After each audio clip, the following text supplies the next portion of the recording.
है सेंटेंसेस का lecture number 5। सो आज की क्लास में हम क्या करेंगे, हमने पिछली क्लासेस में types of sentences, kinds of sentences, subject और प्रेडिकेट क्या होता है, इन सभी चीजों के बारे में डिटेल में पढ़ा। और आज की हमारी क्लास में हम क्या करेंगे, हम करेंगे उनसे रिलेटेड क्वेश्चंस, ताकि वो चीजें आपको और बेहतर तरीके से कंफर्म और क्लियर हो जाए। तो जैसे हमने सेंटेंसेस पढ़े, टाइप्स ऑफ सेंटेंस पढ़े, काइंड्स ऑफ सेंटेंस पढ़े, ठीक है। तो अब हम क्या करेंगे, पूरा एक्सरसाइज करेंगे, डिस्कस। एक्सरसाइज मतलब एग्जाम्पल्स देखेंगे, क्वेश्चन सॉल्व करेंगे, यहाँ पर आइडेंटिफाई करने की कोशिश करेंगे सही टाइप को, सही सब्जेक्ट को, सही प्रेडिकेट को और सही काइंड को, कि भाई इंपेरेटिव है या फिर एक्सक्लेमेटरी है, ऑप्टेटिव है, एजर्टिव है, इंटेरोगेटिव है, या फिर सेंटेंस सिंपल है, कंपाउंड है, कॉम्प्लेक्स है या कॉम्प्लेक्स कंपाउंड है। ठीक है, इस तरीके से हम कोशिश करेंगे सारे सेंटेंसेस को पहचानने की, जानने की। तो आइए शुरू करते हैं। आज की क्लास केवल क्वेश्चन आंसर्स पर होगी, आप सभी मेरे साथ जवाब जरूर दीजिएगा। शुरू करते हैं हमारी आज की क्लास। तो आज की क्लास में हमें क्या लिखा है, sentence identify the subject and predicate. क्या करना है, सब्जेक्ट और प्रेडिकेट, मतलब कि कर्ता और विधेय जो होता है वो हमें क्या करना है, फाइंड आउट करना है। सो सी, सब्जेक्ट क्या होता है, जो काम को करना होता है, जिसके द्वारा काम किया जाता है। ठीक है, जो सेंटेंस के अंदर काम करेगा, कर्ता जो होगा वो सब्जेक्ट कहलाएगा और बाकी rest part of the sentence predicate कहलाएगा। राइट, फॉर एग्जाम्पल पहला हमारा क्या है, these books are very good friends. ये जो किताबें हैं ये बहुत अच्छी मित्र है। सो यहाँ पर क्या होगा, सब्जेक्ट। सी, यहाँ पर हमें सब्जेक्ट क्या बताया गया है, दीज बुक्स, ये किताबें।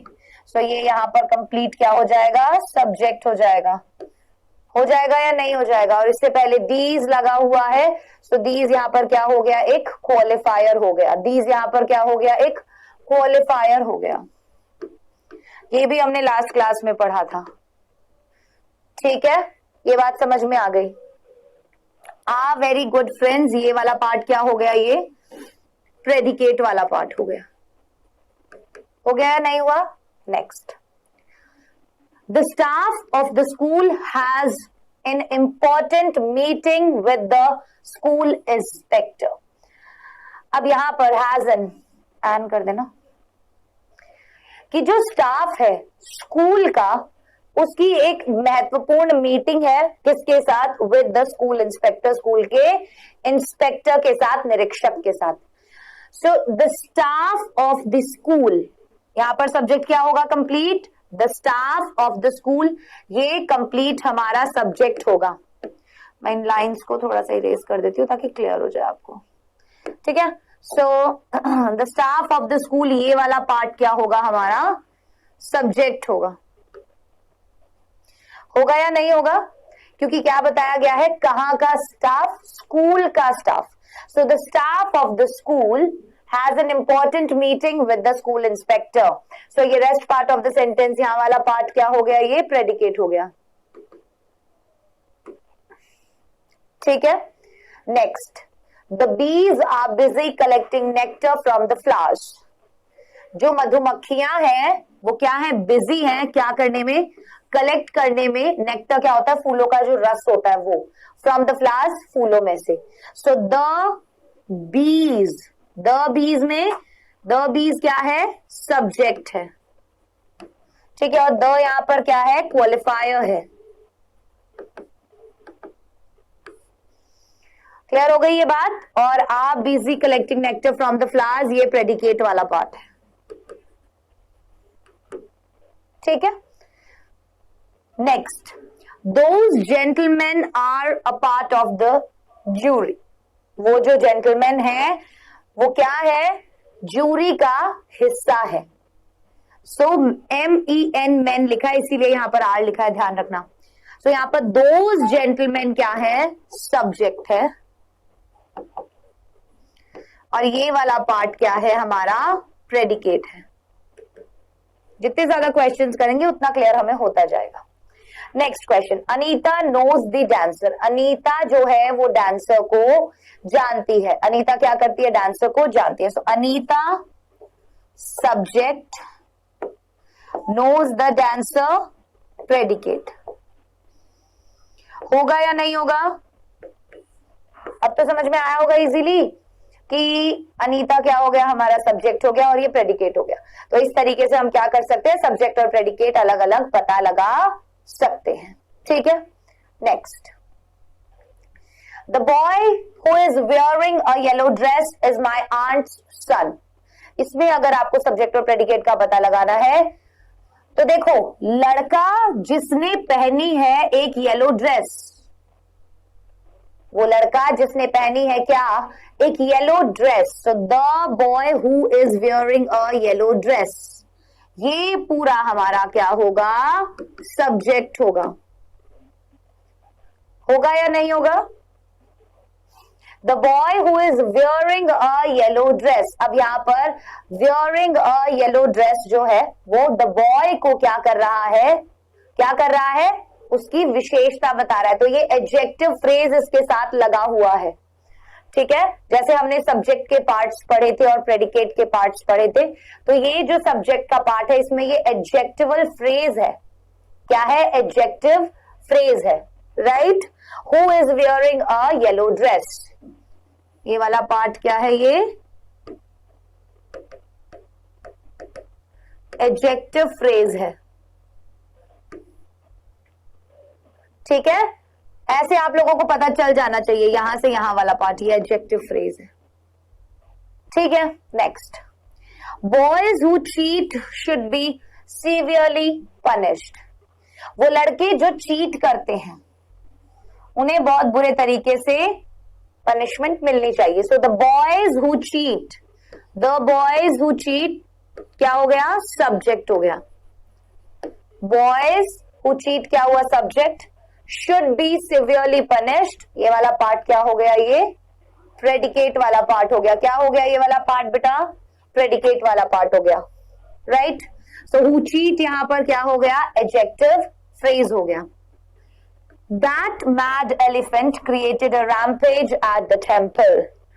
So that mad elephant. So केवल elephant subject नहीं है, वह mad elephant, ये पूरा क्या है यहाँ पर, सब्जेक्ट है, राइट। सो अगर हम देखें तो elephant यहाँ पर नाउन है, mad यहाँ पर एडजेक्टिव है और that यहाँ पर डिटर्मिनर है। हमने बोला था कि एडजेक्टिव से पहले डिटर्मिनर आएगा, और अगर एडजेक्टिव से पहले वो क्या कहते हैं कि अगर किसके बाद, डिटर्मिनर के बाद एडजेक्टिव नहीं आ रखा है तो वो क्या कहलाएगा, क्वालिफायर कहलाएगा। ठीक है, सो ये determiner, mad adjective, elephant noun. ठीक है, ये सब्जेक्ट के पार्ट्स हमने देख लिया और सब्जेक्ट भी देख लिया। Created a rampage at the temple, ये वाला पार्ट क्या है, प्रेडिकेट है। ये वाला पार्ट क्या है, प्रेडिकेट है या नहीं है, बिल्कुल है। To be a lawyer is my dream, क्या बोला गया, to be a lawyer is my dream. क्या बनना, एक लॉयर बनना क्या है, मेरा सपना है। सो टू बी अ लॉयर, यहां पर क्या हो गया, सब्जेक्ट, इज माई ड्रीम क्या हो गया, predicate. Rumours fly from mouth to mouth, rumours जो है वो उड़ते हैं कैसे, एक मुंह से दूसरे मुंह। सो रूमर्स यहां पर क्या है, subject, right. Fly from mouth to mouth predicate है, क्योंकि यहां पर काम क्या हो रहा है, रूमर्स के फैलने का ही तो काम हो रहा है। क्या काम हो रहा है यहां पर, रूमर्स के फैलने का काम ही तो हो रहा है। आई बात समझ में, सब हम सब्जेक्ट और प्रेडिकेट को कैसे पहचान सकते हैं, साथ ही साथ सब्जेक्ट के पार्ट्स और प्रेडिकेट के पार्ट्स भी हमने पढ़े थे, राइट। सो ये इस तरीके से आप आइडेंटिफाई कर सकते हो। अब विवेक इज अ हैप्पी चाइल्ड, सो विवेक क्या हो गया यहां पर, सब्जेक्ट हो गया कि नहीं हो गया। Vivek is a happy child, is a happy child predicate, बन जाएगा इजीली, कोई दिक्कत नहीं होगी। चना कैन लिफ्ट द पोल, चन्ना कैन लिफ्ट द पोल। सो यहां पर चन्ना क्या हो गया, सब्जेक्ट, क्योंकि ये काम कर सकता है, और ये पार्ट क्या हो गया हमारा, प्रेडिकेट। ठीक है, Dinesh was my old name, Dinesh क्या था, मेरा पुराना नाम था, so Dinesh subject, was my old name predicate, पहचान लेंगे इजीली। नेक्स्ट है हरेंद्र हैज फीवर, क्या है, हरेंद्र हैज फीवर, सो किसको फीवर है, हरेंद्र को, हरेंद्र क्या हो गया हमारा, सब्जेक्ट हो गया, हैज फीवर ये वाला पार्ट क्या हो गया हमारा, प्रेडिकेट हो गया, सब्जेक्ट के अलावा जो पार्ट होता है वो प्रेडिकेट में आ जाता है। फिर वो जो भी चीजें उसके साथ जुड़ी हुई होती हैं वो उनके क्वालिफायर्स या हम कह सकते हैं मॉडिफायर्स कहलाती हैं, जो भी पार्ट्स हमने पढ़े थे। The coffee is hot, so the coffee subject हो गया, सब्जेक्ट में भी कॉफी तो हमारा सब्जेक्ट है, नाउन है, और द यहाँ पर एक क्वालिफायर है, क्योंकि वो एक विशेष कॉफी की बात कर रहे हैं, जो कॉफी उसको दी गई होगी कि द कॉफी इज हॉट, किसकी बात कर रहे हैं, विशेष कॉफी की यहां पर बात की जा रही है, राइट। चलो, तो सब्जेक्ट और प्रेडिकेट पे अगर कोई भी क्वेश्चन आता है और आपको आइडेंटिफाई करने के लिए बताया जाए तो आप इस तरीके से उन्हें आइडेंटिफाई कर लेंगे। आई एम ओल्ड, मैं क्या हूं, मैं बूढ़ा हूं, I subject, am old predicate, obviously जितने क्वेश्चंस हो सकेंगे मैं करवाने की कोशिश करूंगी आपको। नेक्स्ट शी क्या है, फिर यहां पर सब्जेक्ट है, ठीक है, वॉज इल प्रेडिकेट है या नहीं है, बिल्कुल है। Next the manager is cruel, so is cruel वाला पार्ट क्या हो गया, प्रेडिकेट हो गया, ठीक है, और द मैनेजर क्या हो गया, सब्जेक्ट हो गया, होगा या नहीं होगा, हो जाएगा। अगला देखते हैं, mister Sharma is handsome, mister Sharma क्या है, हैंडसम है, सो मिस्टर शर्मा सब्जेक्ट हो गए और इज हैंडसम हमारा प्रेडिकेट हो गया, इज हैंडसम हमारा प्रेडिकेट वाला पार्ट हो गया। Sonam is fair, so Sonam subject हो गया और इज फेयर हमारा क्या हो गया, प्रेडिकेट हो गया, सोनम क्या हो गया, सब्जेक्ट हो गया और इज फेयर क्या हो गया, यहां पर प्रेडिकेट हो गया। सो मैं आशा करती हूँ कि काफी एग्जांपल्स अब तक हमने कर लिए। देखो यहां से हमने शुरू किया था, 5 ये रहे 10 15 और 20 क्वेश्चंस हमने सब्जेक्ट और प्रेडिकेट पर देख लिए हैं। क्वेश्चन आंसर्स ऐसे मैं आपको उसमें भी देती हुई आई हूँ होमवर्क के अंदर, तो आप ध्यान रखिएगा कि इनको बहुत अच्छे तरीके से आपको समझना होगा, ठीक है।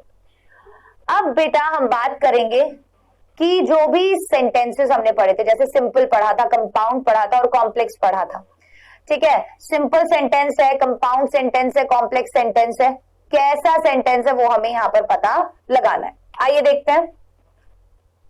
The son went to play so the father started working, the son went to play so the father started working. आप यहां पर देख रखे हैं कि बीच में सो लगाया हुआ है, यहां पर बीच में सो लगाया हुआ है, तो एक वाला पार्ट जो है the son went to play, बच्चा क्या गया, खेलने के लिए चला गया, ये तो एक हमारा क्या हो गया, इंडिपेंडेंट क्लॉज हो गया, इंडिपेंडेंट क्लॉज हो गया। सो द फादर स्टार्टेड वर्किंग, तो जो पापा है उन्होंने क्या कर दिया, काम करना शुरू कर दिया। लेकिन अब अगर हम इतना ही सेंटेंस देखते कि द फादर स्टार्टेड वर्किंग, पिताजी ने काम करना शुरू कर दिया है, लेकिन इससे पहले जब सो लग गया तो इसने इस वाले क्लॉज को क्या कर दिया, वीक कर दिया और इसे एक डिपेंडेंट क्लॉज बना दिया। अब अगर ये वाला क्लॉज हम देखें तो ये पूरे तरीके से निर्भर है किस चीज के ऊपर, the son went to play, इस वाले क्लॉज के ऊपर, है या नहीं। चलिए, सो यहां पर हमने देखा कि एक इंडिपेंडेंट क्लॉज आपको दिख रहा है, एक डिपेंडेंट क्लॉज आपको दिख रहा है। तो इस तरीके के सेंटेंसेस जब होते हैं और वो जब किसी भी कंजंक्शन से जुड़े हुए होते हैं ठीक है, सबऑर्डिनेटिंग और कोऑर्डिनेटिंग कंजंक्शन से जुड़े हुए होते हैं तो वो एक कंपाउंड सेंटेंस कहलाता है। तो ये एक कंपाउंड सेंटेंस कहलाएगा। He lost his money but he did not lose his patience. वो अपना पैसा खो चुका था but he did not lose his patience. He lost his money, ये क्या हो गया, एक इंडिपेंडेंट क्लॉज हो गया, लेकिन उसने अपना पेशेंस नहीं खोया। बट लगने से, कोऑर्डिनेटिंग कंजंक्शन बट के लगने से ये वाला डिपेंडेंट क्लॉज में चेंज हो गया और इसीलिए ये एक कंपाउंड सेंटेंस में बदल गया। ठीक है, roses are beautiful flowers, simple sentence. Roses क्या होते हैं, एक ब्यूटिफुल फ्लावर होते हैं, सिंपल सेंटेंस है, या फिर हम इसे एक इंडिपेंडेंट क्लॉज भी कह सकते हैं। Next, we stopped by the road side for lack of food. हम रुक गए रोड साइड पर, by the road side we stopped, हम रुक गए by the road side for the lack of food. तो किस तरीके का ये सेंटेंस माना जाएगा, we stopped by the road side for the lack of food, ये एक सिंपल सेंटेंस में काउंट किया जाएगा। किया जाएगा क्या ये एक सिंपल सेंटेंस में, सोचिए मेरे बच्चे, बिल्कुल किया जाएगा। So we stopped by the road side for the lack of food, simple sentence. Next, the sun rose and the sky got clear. So यहां पर एक कोऑर्डिनेटिंग कंजंक्शन यूज किया गया है।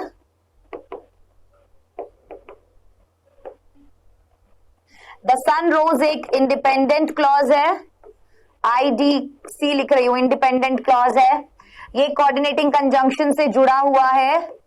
और the sky got cleared, the sky got clear and the sky got cleared, तो ये वाला एक डिपेंडेंट क्लॉज है। वैसे तो क्या है, ये एक डिपेंडेंट क्लॉज है, राइट। सो ये एक सेंटेंस किस में बन जाएगा, कंपाउंड में।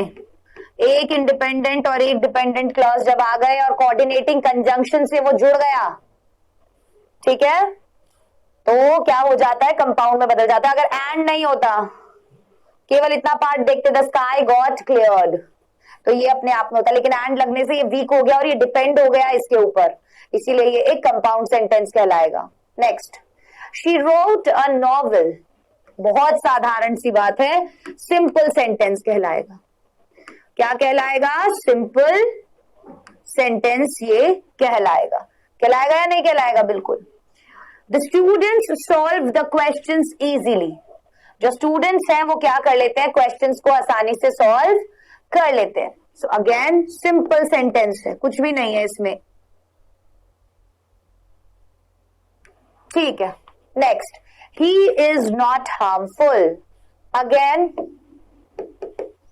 Simple sentence. सिंपल सेंटेंस में भी कौन सा, नेगेटिव, क्योंकि नॉट का यूज यहां पर किया हुआ है, right. Next, I am sure that you will learn these sentences. I am sure that you will learn these sentences, तो ये दोनों ही यहां पर क्या है, इंडिपेंडेंट क्लॉज नहीं है, डिपेंडेंट क्लॉज है, इसीलिए ये एक कॉम्प्लेक्स सेंटेंस कहलाएगा। क्यों, क्योंकि आई एम श्योर, किस चीज के लिए श्योर, किस चीज के लिए श्योर, ये भी एक डिपेंडेंट क्लॉज है। That you will learn these sentences, ये भी एक डिपेंडेंट क्लॉज है। सो दो डिपेंडेंट क्लॉजेस जब मिल गए तो क्या हो गया, वो कॉम्प्लेक्स सेंटेंस बन गया। Next, nobody goes where demons live for ever.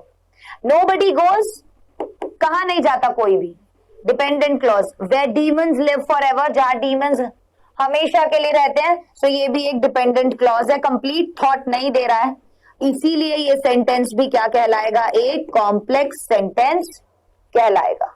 आ गई बात समझ में, अब तो क्लियर हो गया होगा। चलो, she is young but she has white hair. अब यहां पर देखना, शी इज यंग, ये एक इंडिपेंडेंट क्लॉज है, IC है ना, लेकिन यहां बट लग गया, ये क्या है, एक कोऑर्डिनेटिंग कंजंक्शन है या नहीं है। कोऑर्डिनेटिंग कंजंक्शन लगकर इसने इस वाले इंडिपेंडेंट क्लॉज को, ये अपने आप में पूरा मीनिंग दे रहा है, she has white hair, complete meaning दे रहा है, लेकिन इससे पहले बट लग गया तो ये डिपेंडेंट क्लॉज बन गया, तो ये क्या कहलाएगा, एक कंपाउंड सेंटेंस कहलाएगा, कहलाएगा या नहीं कहलाएगा, ये एक कंपाउंड सेंटेंस कहलाएगा। यहां तक अगर कुछ समझ में नहीं आया तो सोचिए एक बार। चलिए अब देखते हैं next. Deer can run very fast for they are very active and have nimble feet, and have nimble feet एक डिपेंडेंट क्लॉज हो गया। For they are very active एक और डिपेंडेंट क्लॉज हो गया। Deer can run very fast ये एक independent clause हो गया। तो जब एक इंडिपेंडेंट क्लॉज, एक से ज्यादा इंडिपेंडेंट क्लॉज या एक से ज्यादा डिपेंडेंट क्लॉजेस मिल जाते हैं एक सेंटेंस के अंदर तो वो एक कॉम्प्लेक्स सेंटेंस बन जाता है। तो ये क्या हो गया, एक complex sentence, right. Next, he lost everything that was unbearable, उसने क्या कर दिया, वो सब कुछ खो चुका था, जो कि क्या था, ही लॉस्ट एवरीथिंग, उसने सब कुछ खो दिया, दैट वाज अनबियरेबल, और वो चीज क्या थी, बिल्कुल भी सहने योग्य नहीं थी। तो यहां पर क्या हो गया, ही लॉस्ट एवरीथिंग, उसने सब खो दिया, ये एक इंडिपेंडेंट क्लॉज हो गया। दैट वाज अनबियरेबल, ये क्या हुआ, ये एक डिपेंडेंट क्लॉज हो गया। दैट वाज अनबियरेबल, वो चीज अनबियरेबल थी या नहीं थी, ये भी क्या हुआ, एक इंडिपेंडेंट क्लॉज हुआ या नहीं हुआ, दोनों क्या है, इंडिपेंडेंट क्लॉज है। सो ये चीज यहां पर क्या कहलाएगी, he lost everything that was unbearable। so यहाँ पर that was unbearable एक डिपेंडेंट क्लॉज है बेटा। तो दो डिपेंडेंट क्लॉज जब आपको दिखाई देंगे तो आप यहाँ पर क्या करेंगे, इसे एक कॉम्प्लेक्स सेंटेंस बोलेंगे।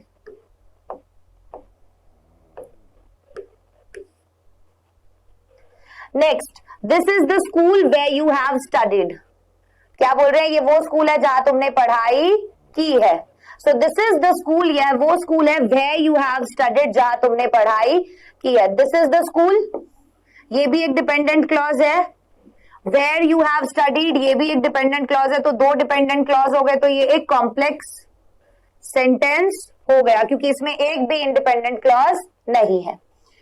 I saw a man who was old and weak, मैंने एक आदमी देखा जो ओल्ड था और वीक था, right. So I saw a man, मैंने एक आदमी देखा, ये क्या है,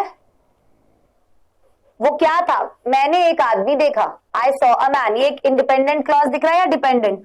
Who was old and weak, जो बूढ़ा था और कमजोर था, जो बूढ़ा था और कमजोर था। तो यहां पर ये क्या कहलाएगा, एक तो हमें यहां पर इंडिपेंडेंट क्लॉज दिख रहा है, आई सॉ अ मैन, मैंने एक आदमी देखा।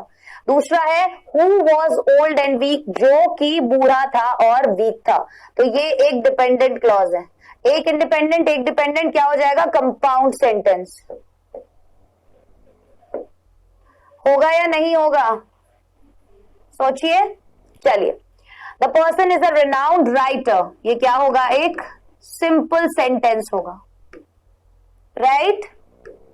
Next, a green plant can prepare its food, एक हरा प्लांट जो होता है वो अपना खाना खुद बना सकता है, ये भी एक सिंपल सेंटेंस होगा, ये भी क्या होगा, एक सिंपल सेंटेंस होगा। Next, the mother beat the child for his disobedience, the mother beat the child for his disobedience, again एक सिंपल सेंटेंस, ठीक है। Next, Shimla worked very hard but she did not pass, तो ये simple सी बात है, but दिख रहा है आपको यहाँ पर, कंपाउंड सेंटेंस में आ जाएगा ये, क्योंकि ये क्या है, एक इंडिपेंडेंट क्लॉज है और ये एक डिपेंडेंट क्लॉज है और ये कोऑर्डिनेटिंग कंजंक्शन बट से जुड़ा हुआ है इसीलिए। Next, he finished his home assignment and went to play, उसने अपना होम असाइनमेंट फिनिश किया और खेलने चला गया। सो अगेन ये एक कंपाउंड सेंटेंस हो जाएगा। कैसे होगा ये एक कंपाउंड सेंटेंस, क्योंकि ये एंड कोऑर्डिनेटिंग कंजंक्शन से जुड़कर बना है। चलिए, सो अब फटाफट से हम क्विज खेल लेते हैं। क्विज का पहला क्वेश्चन ये रहा, please turn down the volume, imperative, optative, exclamatory या फिर नन। चार ऑप्शंस आपके पास हैं। Next question, Monu does not love to paint animals, negative, interrogative, exclamatory या फिर नन? चलिए, तो क्वेश्चन नंबर 1 है, उसका जवाब क्या होगा? Please turn down the volume. Option number 1 जो है वो यहाँ पर करेक्ट चॉइस होगी। Monu does not love to paint, so does not यहाँ पर क्या होगा? नेगेटिव होगा। क्लियर हो गई ये बात? तो आज की क्लास में